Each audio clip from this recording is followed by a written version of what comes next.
Hello दोस्तों, कैसे सारे आज की इस वीडियो में स्टडी सर्कल यूपी बोर्ड आपके लिए लाया है प्रश्नावली 1.2 क्लास 12 की 1 से लेकर 6 तक के प्रश्न आज इस वीडियो में हम हल करेंगे। सबसे पहले इस वीडियो को लाइक कर दें और शेयर व कमेंट करें और चैनल को सब्सक्राइब भी जरूर करें हमारे पास जुड़े रहने के लिए। बिना किसी देरी के अपनी वीडियो को शुरू करते हैं। इसमें जो हमारा पहला सवाल है वो है, सिद्ध कीजिए कि एफ एक्स बराबर 1/x द्वारा परिभाषित फलन। एफ एक्स जो हमारा जो फलन है वहां पर अगर हम एफ एक्स बराबर 1/x है तो और जो एफ में ये प्रांत है और ये परिसर है, प्रांत व परिसर, प्रांत और परिसर, प्रांत और परिसर जो है, प्रांत और परिसर वास्तविक संख्याएं हैं, दोनों वास्तविक संख्याएं हैं और एक ही तथा आच्छादक है। ये बात हमें सिद्ध करनी है कि फलन एफ एक्स बराबर 1/x से x द्वारा परिभाषित फलन एकक व आच्छादक फलन है, जहां r सभी शून्यतर वास्तविक संख्याओं का समुच्चय है। जहां पर जो r है वो हमारी शून्य के बाद वाली सभी संख्याओं का समुच्चय है। यदि r को n से बदल दिया जाए जबकि सहप्रांत पूर्ववत r ही रहे तो भी क्या यह परिणाम सत्य होगा। इस बात की भी जांच करने की यदि हम r की जगह पर n ले लें, मतलब कि n पूर्णांक ले लें, तो भी क्या यह समुच्चय हमारा इसी प्रकार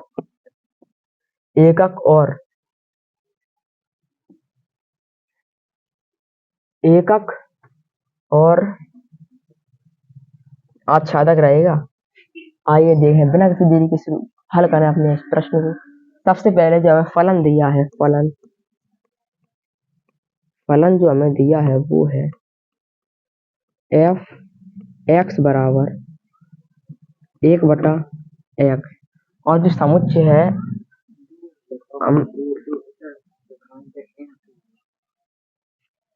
हम ए ले लें, तो जो हमारा ए समुच्चय है वो शून्य के बाद वाली सभी वास्तविक संख्याएं हैं। तो 1, 2, 3 डॉट डॉट डॉट अनंत तक। आप लोग जानते होंगे कि एकक या फिर एककी क्या होता है। अगर फलन में सबसे पहले यहाँ पर समझें कि एकक क्या होता है।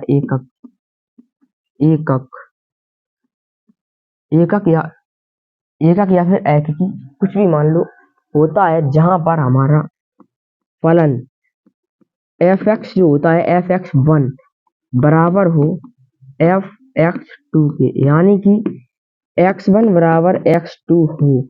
अगर हमारा वही होता है जहां पर प्रांत व परिसर एक जैसे ही हो। अब उस फलन को हम एकक फलन कहते हैं जहां प्रांत और परिसर दोनों समान हो। प्रांत व परिसर जिसमें समान होंगे वो फलन हमारा एकक फलन होगा। सबसे पहले एकक की जांच अगर हम करें, एकक की जांच अगर हम एकक की जांच करें तो जो हमारी एकक की जांच होगी वो किस प्रकार हम करें। अगर हम x बराबर 1 रखें, अगर x बराबर हम 1 रखें, तब x बराबर अगर 1 रखें तो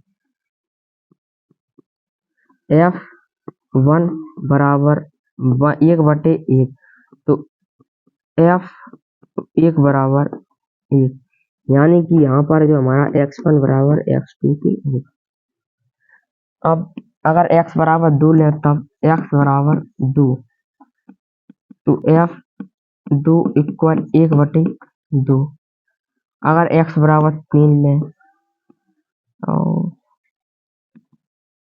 x बराबर अगर हम 3 लें, जब x बराबर 3 होगा तो f3 इक्वल 1/3। अब यहाँ पर हम देखें, ये तो हमने इतना कर लिया। अब इसको समीकरण रूप से अगर हम सिद्ध कर लें तो हमारे लिए ज्यादा आसान रहेगा। तो नियम के अनुसार अगर हम देखें तो क्या 1/x1 बराबर 1/x2 होगा।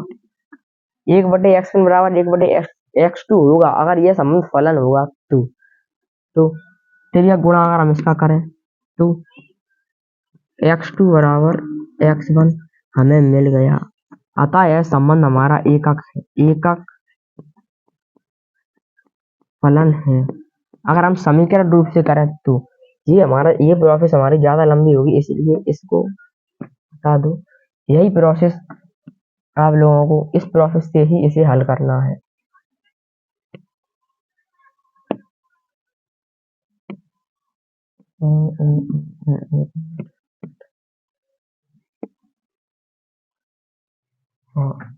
अतः यह संबंध हमारा एकक फलन है, क्योंकि यहाँ पर हमें x1 बराबर x2 मिल गया है। अगर थोड़ा और सही समझे कि हमें fx1 बराबर 1/x2 दिया है, fx बराबर 1/x दिया है। fx बराबर जो हमें दिया है वो है क्या, fx बराबर हमें दिया है 1/x। और fx बराबर 1/x है तो क्या 1/x1 बराबर 1/x2 नहीं हो सकता? बिल्कुल हो सकता है। तो यहाँ पर अगर हम तिर्यक गुणा करेंगे तो हमें x1 बराबर x2 मिल जाएगा। तब यह समुच्चय हमारा, तब यह फलन हमारा एकक फलन हो जाएगा। एकक की जांच हो गई, एकक फलन में सिद्ध कर दिया। अब सिद्ध करें आच्छादक फलन। आच्छादक फलन,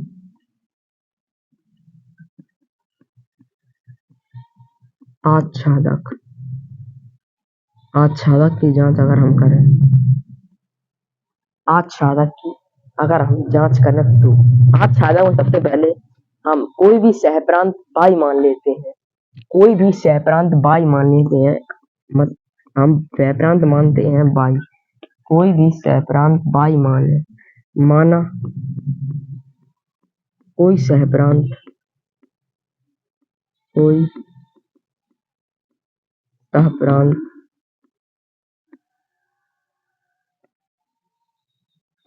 कोई सहप्रांत बराबर बाई।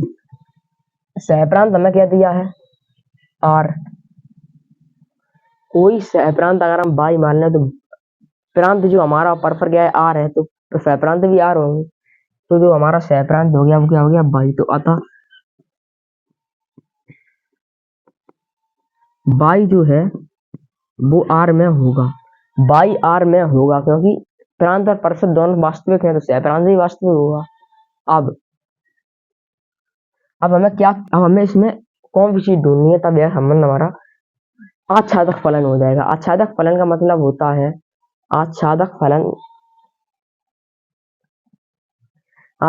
होता है कि परिसर कि हर एक अवयव का संबंध प्रांत के किसी न किसी अवयव से होना चाहिए। मतलब कि परिसर खाली नहीं है, परिसर का कोई भी अवयव ऐसा नहीं होना चाहिए जिसका संबंध प्रांत के किसी भी अवयव से ना हो।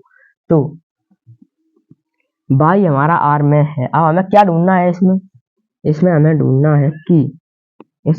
ढूंढना है एफ एक्स बराबर बाई। हमें एफ एक्स बराबर हमें बाई ढूंढना है, तभी ये संबंध हमारा अच्छा फलन होगा, अवश्य होगा। तो एफ एक्स बराबर बाई है और एफ एक्स बराबर क्या 1/x भी है। एफ एक्स बराबर 1/, इस एफ एक्स की जगह पे हम 1/x रख लें, 1/x रख लें, तो 1/x बराबर क्या हो जाएगा, बाई। 1/x बराबर बाई हो जाएगा और x बराबर क्या हो जाएगा, x बराबर हो जाएगा 1/22। x बराबर 1/22 हो गया। और तथा y बराबर 0 नहीं है, y बराबर 0 या 0 से पहले की कोई भी वास्तविक संख्या नहीं है, और x बराबर भी 0 से पहले कोई वास्तविक संख्या नहीं है। अतः शून्य के बाद वाले ही सभी पूर्णांक हैं। तो यह संबंध जांच करें, हम यहाँ पर जांच करें, यहाँ पर कोई भी संख्या हमारी शून्य के बाद वाली नहीं है। तो अब अगर हम जांच करें कि एफ एक्स में अगर हम बाई का मान रखें, एक्स का मान हमारा आ गया 1/22, टू हमें दिया है कि एफ एक्स बराबर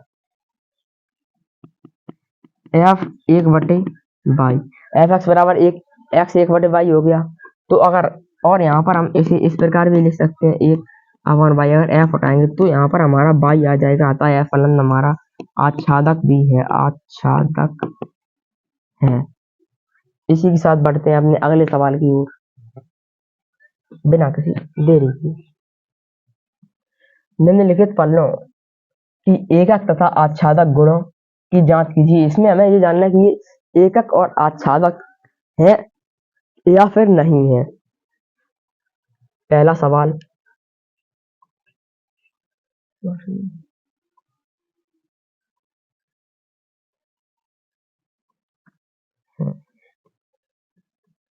पहला सवाल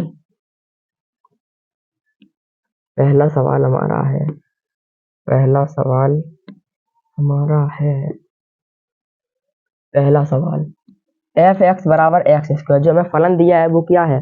पहला की अगर हम देखें, पहले को अगर हम देखें तो एफ एक्स बराबर दिया है हमें एक्स का वर्ग, और जो हमें फलन में प्रांत और प्रतिशत दिए हैं वो क्या है, पूर्णांक है।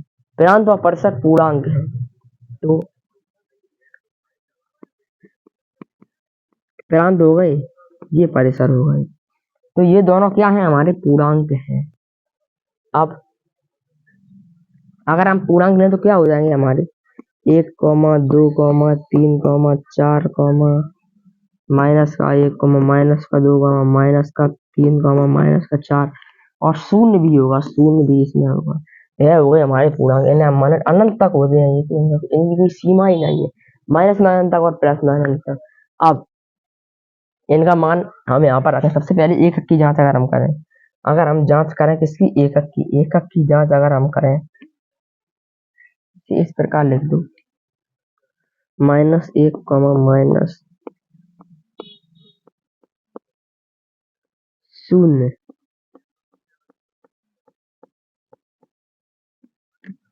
अब क्या करें हम, जांच, किसकी जांच करें, एकक की जांच, एकक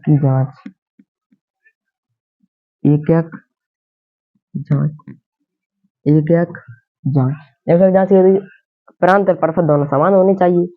देखें, सबसे पहले अगर हम संबंध में 1 रख दें, एफ एक्स की जगह पर अगर हम 1 रखेंगे तो यहाँ पर हमारा 1 हो जाएगा। इसकी जगह पर अगर हम 2 रखेंगे तो हमारा 2 हो जाएगा। एफ 3 की जगह पर एक्स की जगह पर 3 रखेंगे तो ये 9 हो जाएगा। यहाँ पर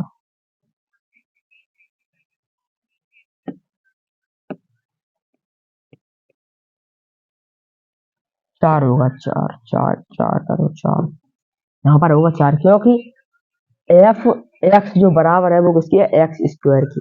यहाँ पर जो हमें संबंध मिल रहा है वो 1, 1 मिला, 2, 4 मिला, और 3, 9, ये हमें मिल गया। क्या फलन हमें ये मिला। क्या इस फलन में प्रांत और प्रतिशत समान है, नहीं है। अतः यह संबंध हमारा एकक तो नहीं होगा, एकक फलन हमारा नहीं होगा। अब जांच करें अगर हम आच्छादी की जांच अगर हम करें, आच्छादी की जांच अगर हम करें, जांच करें आच्छादक की, तो आच्छादक फलन में क्या होगा कि कोई भी अवयव खाली नहीं रहना चाहिए परिसर का। देखो, अगर हम x बराबर 1 ले लें, x बराबर अगर 1 लें तो यहाँ पर हो जाएगा 1। x बराबर अगर हम माइनस का 1 लें तो यहाँ पर हो जाएगा 1। x बराबर अगर हम 2 लें तो यहाँ पर हो जाएगा 4, और f बराबर अगर हम 3 लें तो यहाँ पर हो जाएगा 9। परिसर में एक भी संख्या हमारी माइनस की नहीं आ सकती, क्योंकि किसी भी ऋणात्मक संख्या का जो हमारा वर्ग होता है वो कभी ऋणात्मक नहीं रहता। अतः यह संबंध हमारा आच्छादक नहीं होगा, क्योंकि परिसर में से हमारी ऋणात्मक संख्याएं जो है वो छूट जाएंगी, परिसर में से ऋणात्मक संख्याएं हमारी छूट जाएंगी। अतः यह संबंध एकक की जांच एक बार और करें, अगर हम एफ माइनस का 1 रखेंगे तो यहाँ पर हमारा 1 हो जाएगा। यह संबंध आच्छादक भी नहीं है, यह संबंध एकक भी नहीं है। नेक्स्ट प्रश्न है, नहीं नहीं नहीं, सॉरी सॉरी, हाँ इसमें अभी और प्रश्न रह गए हैं। दूसरा प्रश्न, एफ एक्स बराबर एक्स का स्क्वायर द्वारा प्रदत्त एफ जेड जेड फलन है, जेड यानी कि पूर्णांक, जेड यानी कि पूर्णांक, जेड बोले तो पूर्णांक, जेड पूर्णांक। अब यहाँ पर अगर हम दूसरे की जांच करें, द्वारा प्रदत्त संबंध एफ और जेड है, तो यहाँ पर अगर हम बस क्या करना है, हमें एन की जगह पर जेड पूर्णांक ले लें तो क्या हो जाएगा 1, 2, 3, 4, 5। ये जांच हमारी दूसरे की थी, सॉरी ये दूसरे की थी, मैंने दूसरा पढ़ लिया। ये जांच जो है, ये वाली जो हमारी जांच है वो होगी पहले की, ये वाली जांच होगी हमारी पहले की, ये प्रथम की जांच है, ये जांच हम रखेंगे इसकी प्रथम की। वो यहाँ पर थोड़ा गलती हो गई थी मुझसे, यहाँ पर मैंने पहले की जगह दूसरे सवाल के सभी मान रख दिए थे। अब हम कर रहे हैं पहले की जांच, ये है हमारी दूसरे की जांच, और ये जो हम कर रहे हैं यहाँ पर ये है हमारी पहले की जांच। पहले की जांच को नेक्स्ट विंडो पर करते हैं, पहले की जांच को यहाँ पर करें। हाँ पहले प्रथम की जांच, प्रथम में जो हमें दिया है एन, दिया है एन, एन नहीं सॉरी सॉरी हाँ एन दिया है, एन क्या होती है, एन प्रकार से संख्या होती है, यानी 1, 2, 3, 4, 5, यानी कोई कोई कड्डी बड़ी संख्या ना हो, मतलब कि कोई भी ऐसी संख्या ना हो जैसे कि 1 माइनस का 1, 1/2, 1/3, 1/4, ऐसी संख्या ना हो। तो समलभ और ऋणात्मक संख्या वो होती है हमारी प्राकृतिक संख्याएं, जिनका यूज हम गिनने में करते हैं। आइए, एफ एक्स बराबर हमें दिया है एक्स का वर्ग, अगर हम एक्स बराबर 1 रखें, एक्स बराबर अगर हम 1 रखें तो यहाँ पर हमें क्या मिलेगा 1, अगर 2 रखें तो हमें क्या मिलेगा 4, अगर हम 3 रखें तो हमें क्या मिलेगा 9, अगर हम 4 रखें तो हमें क्या मिलेगा 16। अतः यह संबंध हमारा एक फलन नहीं है, सीधी सी बात है। यहाँ पर क्योंकि इस फलन में कोई भी अवयव एक दूसरे के समान नहीं है। नेक्स्ट प्रश्न, नेक्स्ट प्रश्न, next next next next next तीसरा नंबर हुआ, हाँ ये रहा तीसरा, द्वारा प्रदत्त इस एफ एक्स बराबर एक्स स्क्वायर बराबर द्वारा प्रदत्त आर और आर वास्तविक संख्या का फलन है, मतलब कि प्रांत और परफेक्ट दोनों ही वास्तविक संख्या है। वास्तविक संख्या जैसा कि आप लोग जानते होंगे, इसकी आच्छादक जांच और कर लो, आच्छादक जांच, आच्छादक की अगर हम जांच करेंगे तो आच्छादक में हमें अगर हम 1 रखेंगे तो 1 मिलेगा, 2 रखेंगे तो 4, 3 रखेंगे तो 9, 4 रखेंगे तो 16। अतः कोई भी संख्या खाली नहीं छूटने वाली है, परसर की ऐसी कोई भी संख्या नहीं होगी जो हमारी खाली रह जाता है। संबंध हमारा आच्छादक फलन है, आच्छादक फलन है कि परसर की हर एक संख्या का संबंध प्रांत की हर एक अवयव से हो जाएगा। परसर के अवयव का संबंध प्रांत के हर एक अवयव से होगा, तो यह संबंध हमारा आच्छादक फलन हो जाएगा। अब जांच करें अगर हम तीसरे की, तो तीसरे में जो हमें फलन दिया है, फलन जो है वो क्या है, तीसरे में जो फलन है वो है हाँ वास्तविक संख्या, वास्तविक संख्या प्रांत व परिसर दोनों ही हमारी वास्तविक संख्याएं हैं, प्रांत व परिसर दोनों ही हमारी वास्तविक, प्रांत व परिसर दोनों ही हमारी वास्तविक संख्याएं हैं, प्रांत व परिसर दोनों ही हमारी वास्तविक संख्याएं हैं। वास्तविक संख्याएं जैसे कि आप लोग जानते ही होंगे, आर बराबर 1, 2, 3, 4 ऐसी अनंत तक चलती जाती है वास्तविक संख्या, 1, 2, 3, 4 सब वास्तविक, सारी की सारी संख्याएं वास्तविक संख्या। एक मिनट पानी पी लो।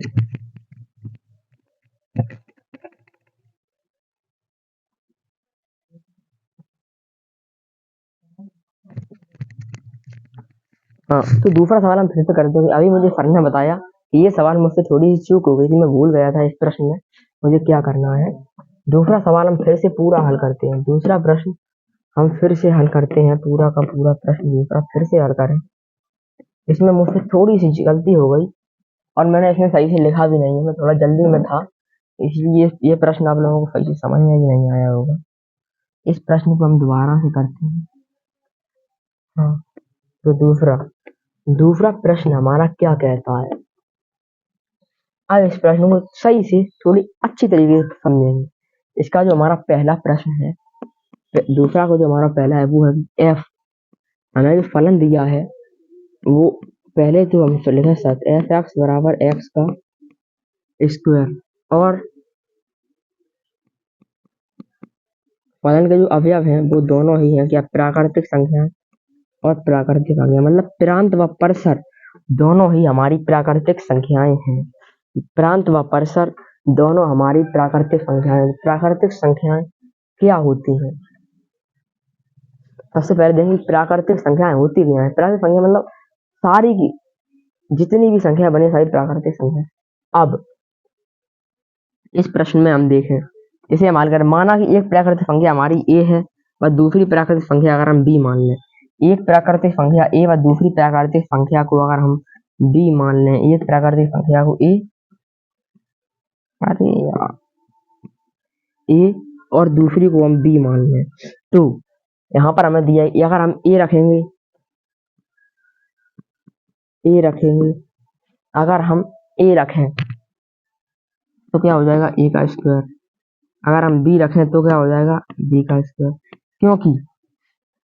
क्योंकि हाँ, ए का स्क्वायर और बी का स्क्वायर दोनों ही हमारी प्राकृतिक संख्याएं हैं।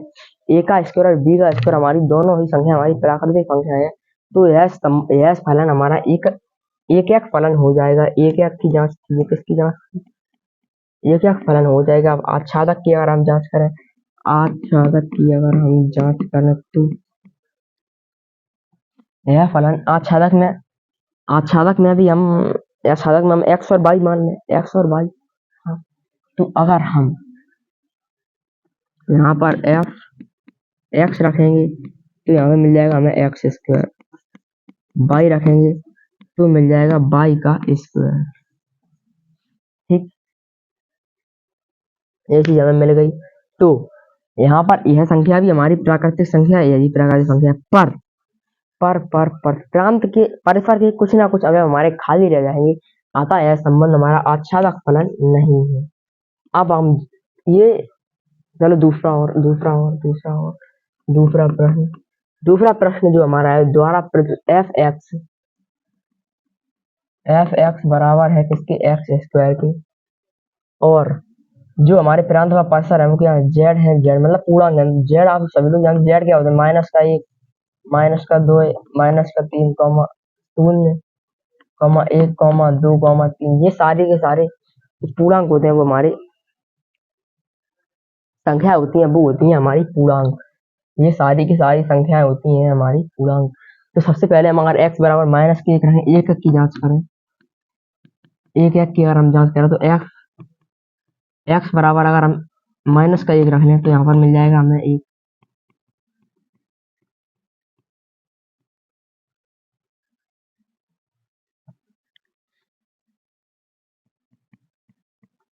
अगर हम 3 रखें तो क्या होगा, 3 रखें अगर तो हो जाएगा हमारा 9, और f बराबर अगर हम 4 रखें तो हो जाएगा हमारा 16। क्या इसमें प्रांत और परिसर आपस में समान है? एक भी फलन में प्रांत और परिसर आपस में समान नहीं है, तो यह संबंध हमारा एकक फलन तो नहीं है। अब जांच करें अगर हम आच्छादक की अगर हम जांच करें तो आच्छादक में हमें क्या चाहिए, आच्छादक में हमें चाहिए कि परिसर का एक भी अवयव खाली नहीं रहना चाहिए, परिसर का एक भी अवयव खाली नहीं रहना चाहिए। तो सबसे पहले f बराबर हम अगर -1 लेंगे तो 1 आ जाएगा यहाँ पर। f बराबर अगर हम -2 लेंगे तो यहाँ पर 2 आएगा। ये आप सभी लोग जानते हैं कि अगर कोई भी हमारी ऋणात्मक संख्या है, ऋणात्मक संख्या है, मतलब ऋणात्मक की अगर संख्या है तो उसका वर्ग कभी भी ऋणात्मक नहीं होगा, उसका वर्ग हमेशा धनात्मक ही होगा। अतः परिसर की जो ये -1, -2 और -3 और ऐसे अनंत माइनस की सारी संख्या परिसर में खाली छूट जाएंगी, अतः यह संबंध हमारा आच्छादक संबंध भी नहीं है, था ना तो आच्छादक भी नहीं है, एकक भी नहीं है। एकक है पर आच्छादक नहीं है। दूसरा प्रश्न हमारा इसी के साथ हो जाता है। आइए बिना किसी देरी के बढ़ते हैं तीसरे प्रश्न को। तीसरा प्रश्न हमसे क्या कह रहा है? तीसरा प्रश्न हमसे कहता है कि आर एफ एक्स बराबर एक्स का स्क्वायर है और वास्तविक और जो हमारे प्रांत और परसर हैं वो हमारी वास्तविक संख्याएं हैं। बिंदु पर इस प्रश्न को देख, बिंदु पर इस प्रश्न को हल करें। बिंदु खाली पेज पर इस प्रश्न को हल करते हैं। हाँ, तीसरा प्रश्न हमसे क्या कह रहा है? तीसरा प्रश्न हमसे कहता है कि एफ एक्स बराबर एक्स का स्क्वायर और जो हमारी प्रांत व परसर हैं वो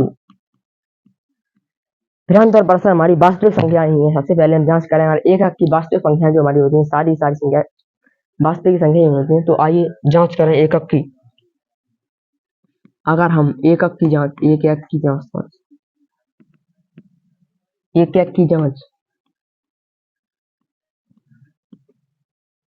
अगर हम जांच करें एकक की, तो सबसे अगर हम x बराबर 1 रखेंगे तो यहाँ पर हमें 1 मिलेगा। f बराबर अगर हम 2 रख लें तो 4 आ जाएगा। f बराबर अगर हम 3 रख लें तो आएगा हमारा क्या? 9। एक भी प्रांत एक ही परस्पर के समान नहीं है, मतलब कोई प्रांत कोई परस्पर समान हो ही नहीं सकता। अतः यह संबंध हमारा एकक फलन नहीं है। अतः यह फलन हमारा एकक फलन नहीं है। एकक तो है नहीं, एकक नहीं है। ये हो जाएगा एकक और ये है आच्छादक की। हाँ, अब जांच करें आच्छादक की अगर हम जांच करें हाँ,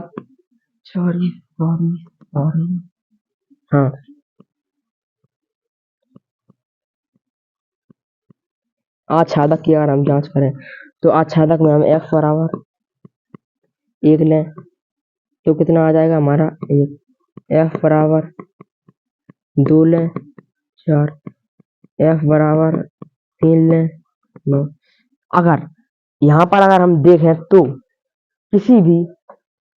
तो यहाँ पर हमारी कुछ जो विषम संख्याएं हैं वो हमारी खाली रह जाएंगी परसर में। अगर हम 1 का वर्ग 1 है, यहाँ पर हमारी जो परसर में 2 खाली रह जाएगा, 3 खाली रह जाएगा, 5 मतलब कि ऐसी संख्या जो किसी भी संख्या का वर्ग नहीं होती हैं वो संख्या हमारी परसर में उनका संबंध किसी भी दूसरे अवयव से नहीं, प्रांत के किसी भी अवयव से नहीं होगा। मतलब कि ऐसी संख्या जो किसी का वर्ग नहीं है उनका जो संबंध पूर्ण वर्ग नहीं है उनका संबंध प्रांत के अवयवों से नहीं होगा। अतः यह संबंध हमारा आच्छादक भी नहीं है, क्योंकि इसमें अपूर्ण वर्ग संख्याएं जो है हमारी वो खाली रह जाएंगी। तो निष्कर्ष ना तो फलन आच्छादक है ना ही एकक है। अब आइए चौथा पर, एफ एक्स बराबर हमें जो दिया है वो क्या दिया है? एक्स का क्यूब। एफ एक्स बराबर हमें दिया है एक्स का क्यूब और प्रांत और परसर है वो नेचुरल नंबर बोले तो प्राकृतिक संख्या है। प्राकृतिक संख्या सभी संख्या जिन्हें हम गिनने में उपयोग। ये दोनों प्रश्न मैं आपको होमवर्क देता हूँ। ये दोनों प्रश्न आप लोग स्वयं करें, बिल्कुल ऊपर वाले प्रश्नों ही जैसे हैं, इसमें कुछ ज्यादा नहीं है। हाँ, आगे बढ़ते हैं। इस प्रश्न को हम आपको बताएंगे।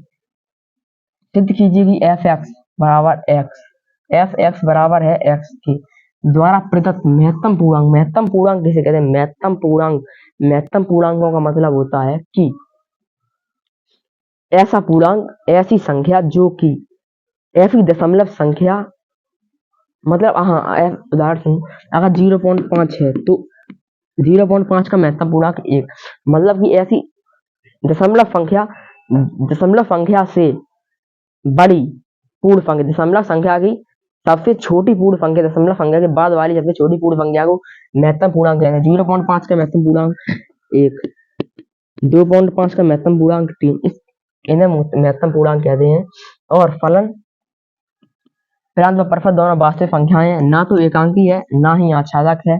और x के 1 या उसके बराबर महत्तम पूर्णांकों की निरूपित कहते हैं। इस प्रश्न को बिना पेन चलाए हल करें, पहले हल करें। सबसे पहले आप देखें, अगर 0.5 का महत्तम पूर्णांक जो है, 0.5 का अगर महत्तम पूर्णांक है तो वो क्या होगा? 1 होगा। अगर 2.5 का महत्तम पूर्णांक है 3 होगा। 0.6 का महत्तम पूर्णांक 1 होगा। 0.9 का महत्तम पूर्णांक 1 होगा। क्या 0.5 1 के बराबर है? नहीं है। 2.5 3 के बराबर है? नहीं है। 0.9 1 के बराबर है? नहीं है। तो ऐसे ही हमें पता चलेगा कि यह संबंध हमारा एकक नहीं है। यह संबंध हमारा एकक नहीं है, लिख कर भी समझ लें। लिखकर भी हम बता दें आपको। हाँ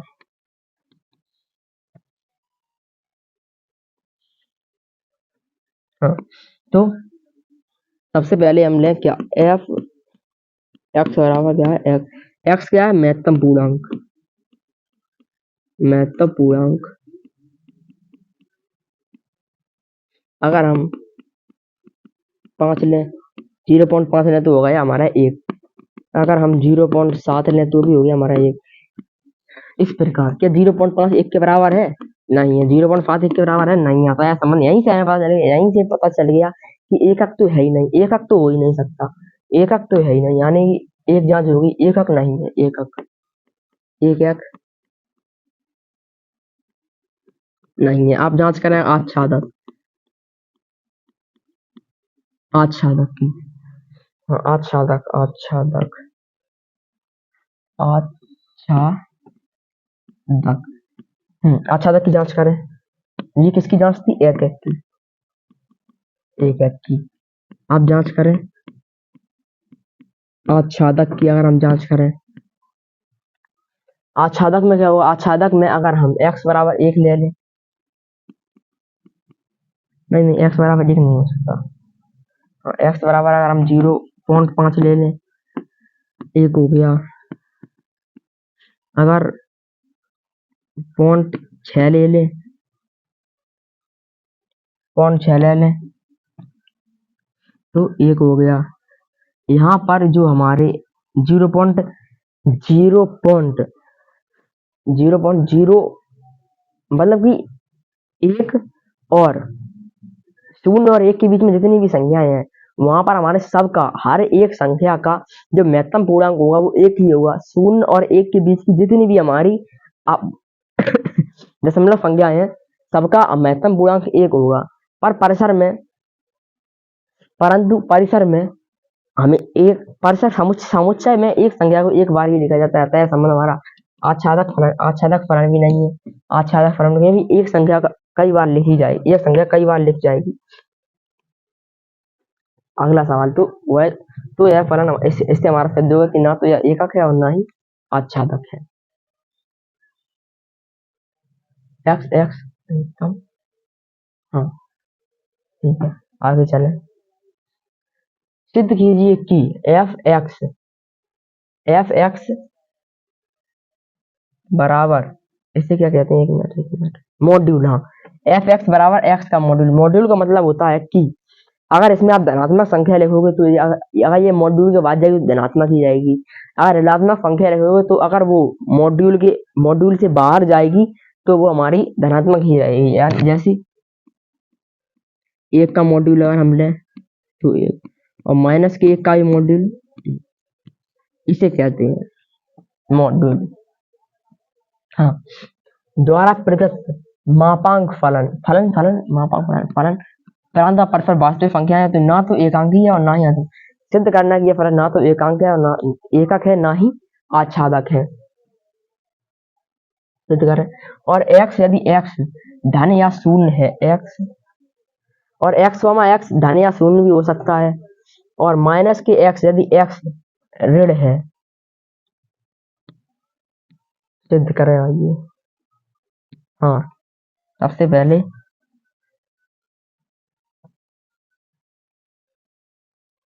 हाँ, जो हमें एफ एक्स बराबर दिया है वो क्या है, एक्स का मॉड्यूल। सबसे पहले अगर हम एक्स बराबर एकक की जांच करें, 1 रख लें, 1 होगा। अगर 2 रख लें तो 2 होगा। अगर माइनस का 3 रख लें 3 होगा। अगर f बराबर माइनस का 2 रख लें,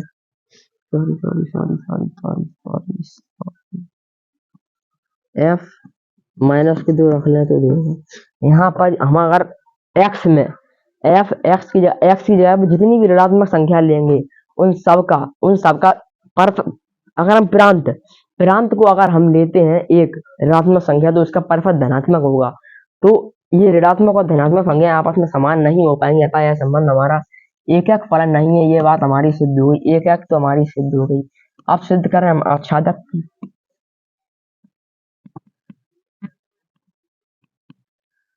आच्छादक को अगर हम सिद्ध करें, आच्छादक को अगर हम सिद्ध करें तो आच्छादक फलन क्या होता है? आच्छादक फलन यानी कि परसर का एक भी अवयव खाली नहीं छूटना चाहिए। यहीं से देख लो, यहीं से देख लो, ये परसर की जितनी भी संख्याएं होंगी वो सारी सारी धनात्मक होंगी, उसमें एक भी ऋणात्मक संख्या का संबंध नहीं बनेगा, अतः ऋणात्मक संख्या खाली छूट जाएंगी, इसलिए यह संबंध हमारा आच्छादक फलन भी नहीं है। बिना किसी देरी के अगले सवाल की ओर बढ़ते हैं। अगला सवाल, सवाल नंबर 5, सिद्ध कीजिए कि f जहां पर r और प्रांत और परसर दोनों ही वास्तविक संख्याएं हैं और एफ एक्स बराबर है 1, 0 और माइनस के 1। एफ एक्स बराबर हमारा 1 कब होगा? जब एक्स जो है वो बड़ी होगी किससे? 0 से। अगर एक्स है हमारी वो 0 से बड़ी है, एक्स 0 से बड़ी यानी कि 1, 2, 3, 4 कुछ भी है, तो हमारा जो एफ एक्स होगा वो होगा 1। अगर एफ एक्स हमारा 0 है तो एक्स बराबर होगा हमारा 0। अगर एफ एक्स माइनस का 1 है तो एक्स छोटी होगी किससे? 0 से। तो द्वारा प्रदत्त चिन्ह फलन ना तो एक है ना तो अच्छा है। हमें इसमें सिद्ध करना है कि ये फलन ना तो एकक है ना ही आच्छादक है। आइए सिद्ध करें बिना किसी दिक्कत के। इस सवाल को तो सिद्ध कर ही सकते हैं। तो यदि x बराबर जब हम लेंगे, इसमें जब हम x बराबर हम 1 ले लें तो ये हमारा 1 ही होगा। तो फलांत अगर 1 है तो परसर भी 1 होगा, अगर 2 है तो भी परसर 1 होगा, अगर 3 है तो भी परसर 1 ही होगा। मतलब कि अगर प्रांत हमारा 1 से बड़ा है तो परसर हमारा 1 ही होगा। अगर प्रांत हमारा 1 से बड़ा है तो परसर हमारा 1 ही होगा। तो यहाँ पर यह फलन एकक फलन नहीं होगा, क्योंकि एकक तो नहीं होगा क्योंकि इसमें कोई भी संख्या आपस में समान नहीं होगी। अब आच्छादक की अगर हम जांच करें,